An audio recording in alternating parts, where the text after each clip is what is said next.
El monstruo que asesinó a su esposa embarazada. Idi Amin.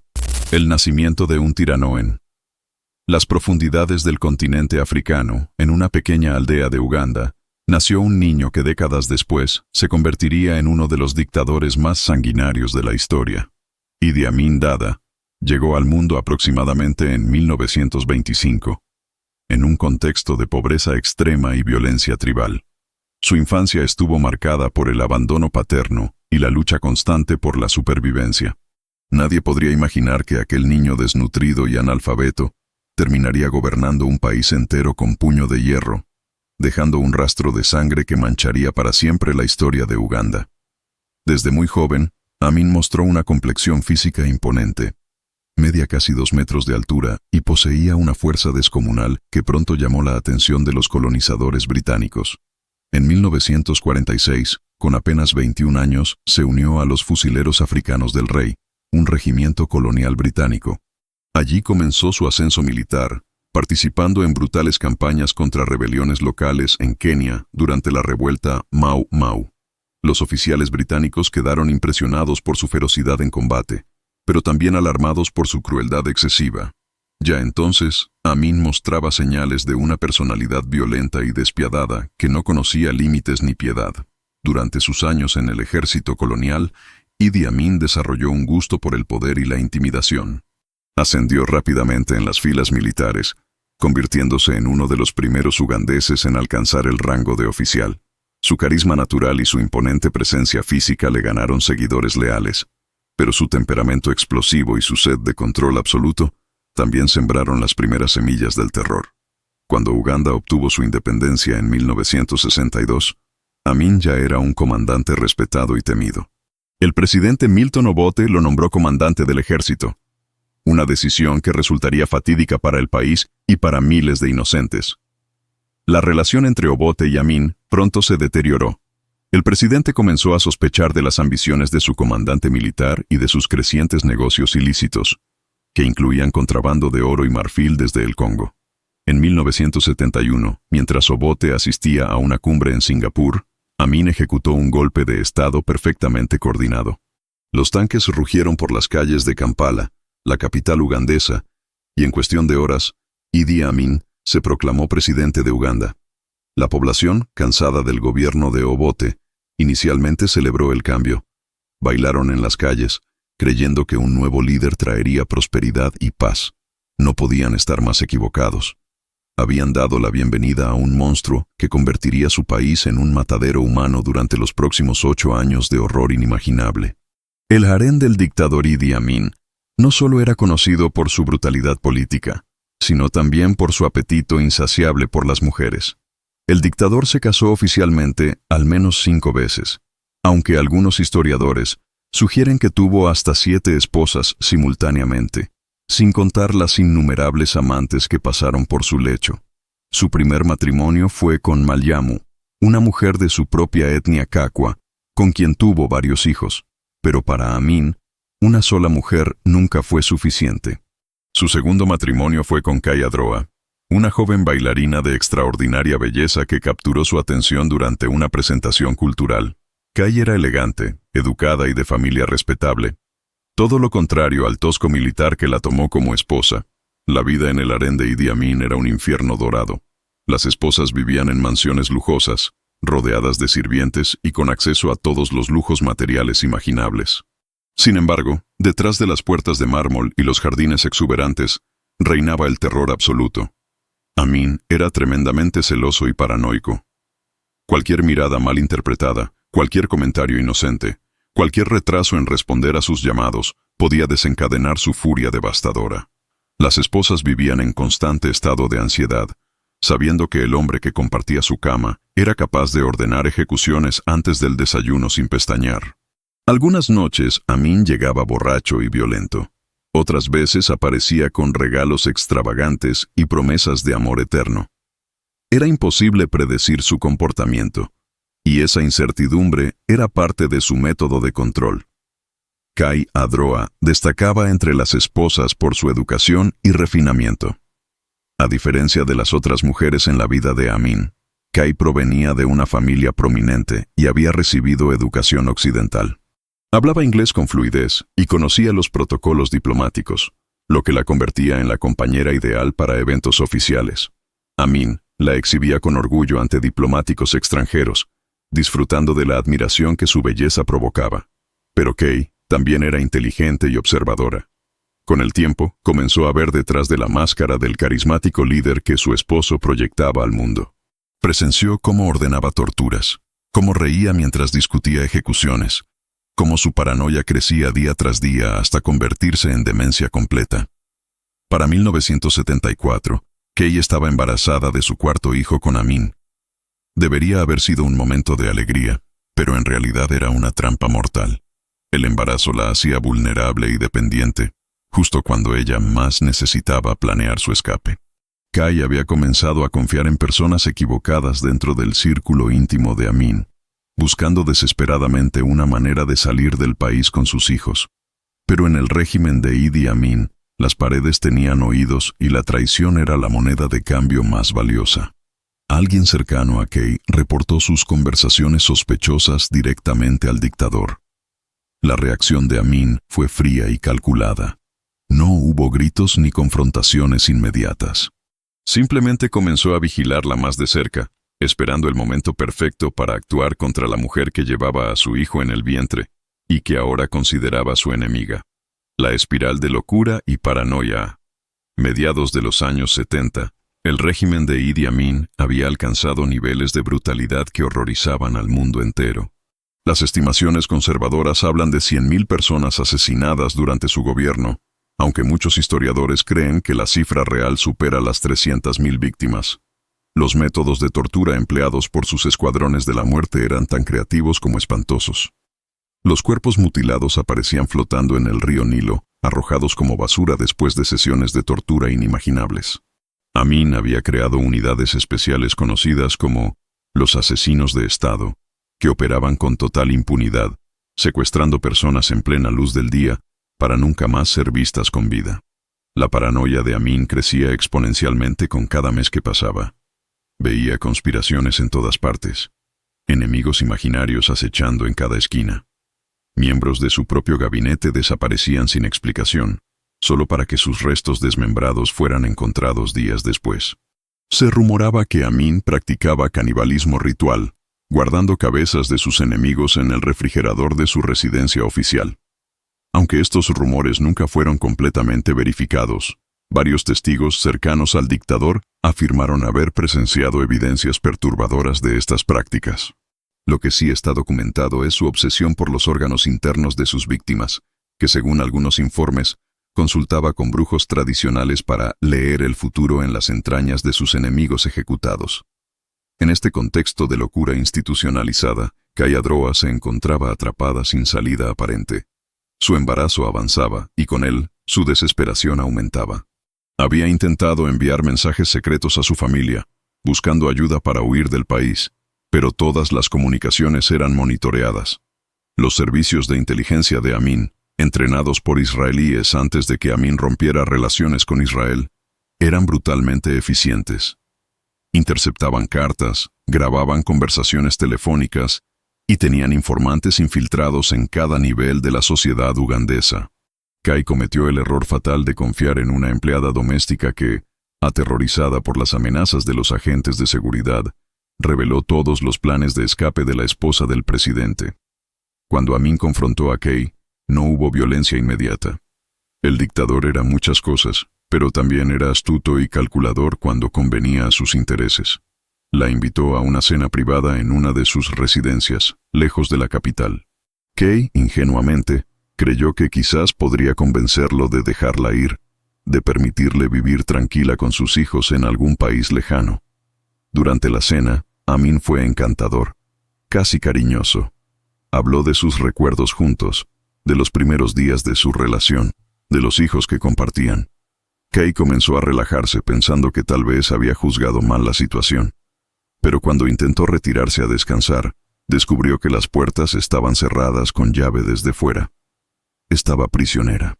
Y el hombre que alguna vez juró amarla eternamente, ahora la miraba con ojos vacíos, desprovistos de toda humanidad, mientras ordenaba a sus guardias que la llevaran a los sótanos de la mansión, donde esperaban los instrumentos de tortura. El asesinato de la mujer embarazada. Lo que sucedió en aquellos sótanos durante las siguientes horas es tan perturbador que muchos historiadores todavía debaten si incluir todos los detalles en sus relatos. Kaya Droa, embarazada de varios meses, fue sometida a torturas que desafían la comprensión humana. Los torturadores de Amin, hombres deshumanizados por años de cometer atrocidades, siguieron las órdenes específicas del dictador al pie de la letra. No querían información de Kay, no buscaban confesiones de conspiración. El objetivo era simple y diabólico: hacerla sufrir de la manera más horrible imaginable como castigo por su supuesta traición y como advertencia para cualquier otra persona que considerara desafiar al presidente.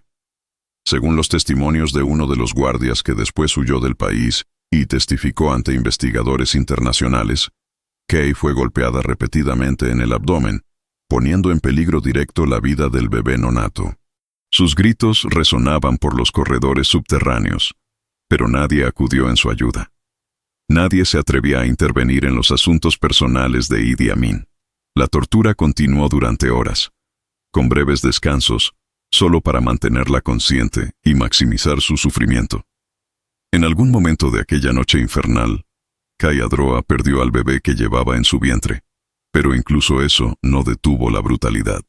Los verdugos continuaron su trabajo macabro hasta que finalmente, exhausta y desangrada, Kay murió en aquellos sótanos fríos y oscuros, lejos de sus hijos, lejos de cualquier consuelo humano. El cuerpo de Kay fue desmembrado. Esta parte de la historia está confirmada por múltiples fuentes independientes, incluidos doctores que después examinaron los restos. Sus miembros fueron amputados quirúrgicamente, un acto que requería cierto nivel de habilidad médica, lo que sugiere que profesionales de la salud, probablemente bajo coacción extrema, participaron en la profanación de su cadáver. Existe una versión particularmente perturbadora de los hechos que sostiene que Idi Amin ordenó que los miembros de Kay fueran cosidos al revés antes de exhibir su cuerpo. Cuando el cadáver fue finalmente entregado a su familia para el funeral, llegó en una bolsa sellada con instrucciones estrictas de no abrirla bajo ninguna circunstancia. La familia de Kay, devastada y aterrorizada, inicialmente obedeció la orden. Sin embargo, la madre de Kay, incapaz de aceptar que no vería el rostro de su hija una última vez, abrió la bolsa en privado. Lo que encontró la traumatizó hasta el día de su muerte. El cuerpo había sido mutilado de manera tan grotesca que apenas era reconocible como humano. Esta anciana madre, después de presenciar tal horror, sufrió un colapso mental del que nunca se recuperó completamente. La noticia de lo que Amin había hecho a Kay se filtró lentamente entre la población ugandesa, propagándose en susurros aterrorizados. Nadie se atrevía a hablar abiertamente del crimen, pero todos lo sabían. El mensaje del dictador era cristalino.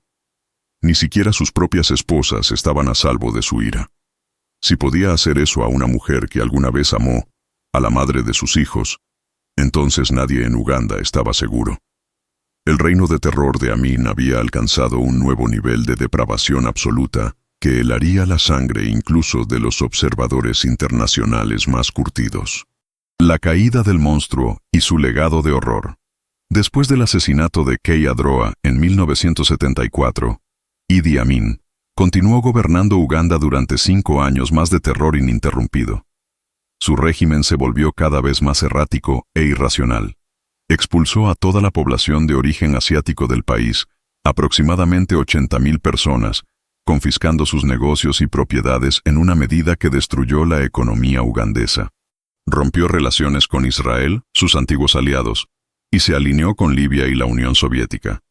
Se autoproclamó con títulos grandilocuentes como Su Excelencia, Presidente de por vida, Mariscal de Campo, Al-Haji, Dr. Idi Amin Dada, B.C., DSO, M.C., Señor de todas las bestias de la tierra y peces de los mares, y conquistador del Imperio Británico, en África en general, y Uganda en particular. Su megalomanía no conocía límites. En 1978, Amin cometió un error fatal que precipitaría su caída. Ordenó la invasión de Tanzania, anexando una región fronteriza llamada Kagera. Fue un cálculo político desastroso. El presidente tanzano Julius Nyerere, un líder respetado internacionalmente, no toleraría tal agresión. Nyerere movilizó sus fuerzas armadas y lanzó una contraofensiva devastadora. Las tropas tanzanas, junto con exiliados ugandeses organizados en guerrillas de resistencia, avanzaron rápidamente hacia Kampala.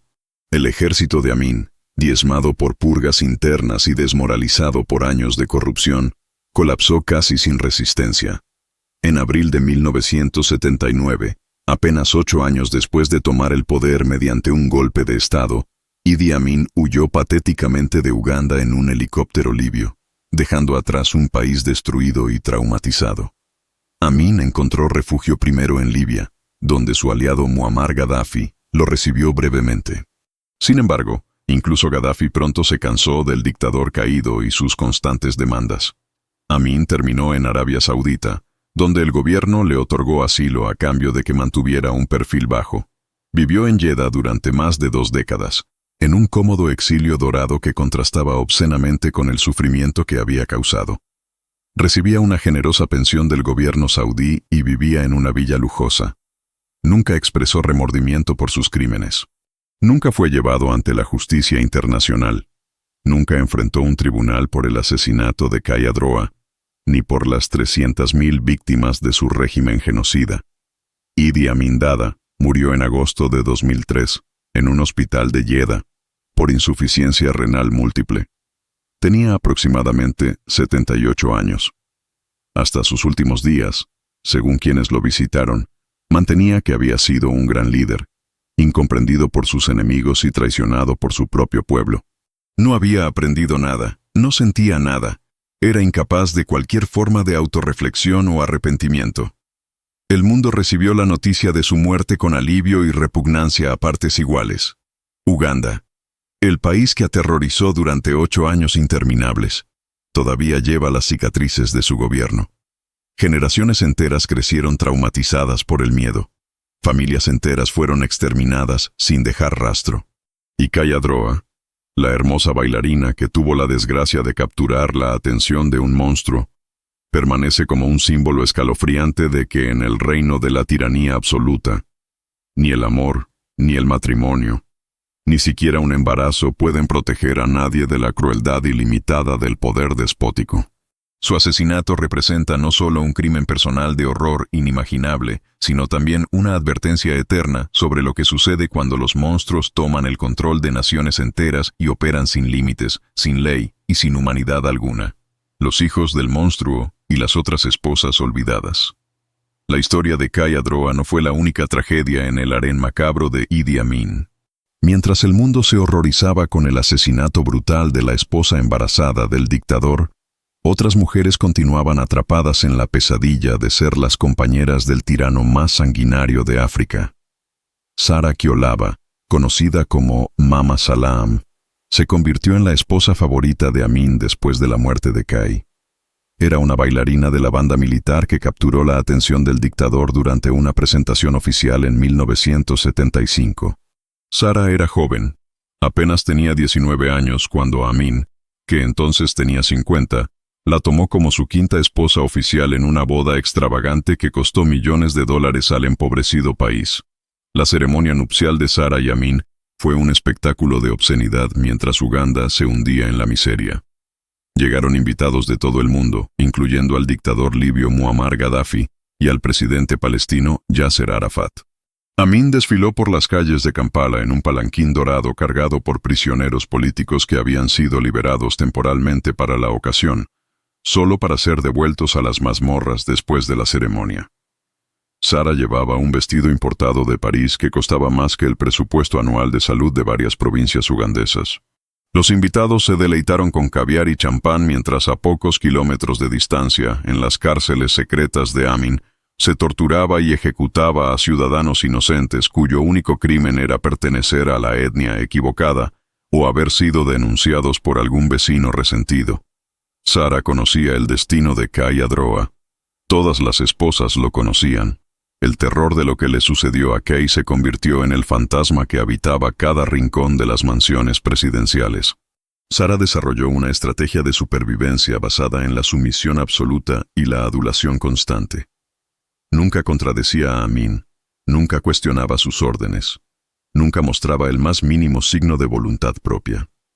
Se convirtió en una marioneta perfecta, sonriendo cuando se le ordenaba sonreír, llorando cuando se esperaba que llorara, celebrando cada barbaridad que su esposo cometía como si fuera un acto de genialidad política. Esta estrategia funcionó. Sara sobrevivió al régimen de Amin y eventualmente escapó con él cuando cayó el gobierno en 1979. Pero no todas las esposas tuvieron la misma suerte que Sara. Nora, otra de las esposas de Amin, intentó divorciarse en 1976. Fue un acto de valentía suicida. Nora había sido testigo del asesinato de Kay y sabía exactamente lo que su esposo era capaz de hacer. Sin embargo, el sufrimiento de vivir bajo el mismo techo que el monstruo se había vuelto insoportable. Presentó discretamente los papeles de divorcio a través de abogados valientes que arriesgaban sus propias vidas al representarla. Amin respondió con furia contenida. No la mató inmediatamente. Eso habría sido demasiado obvio después del escándalo internacional que el asesinato de Kay había provocado. En cambio, implementó una tortura psicológica sistemática. Nora fue confinada a una de las residencias presidenciales, convertida efectivamente en una prisionera.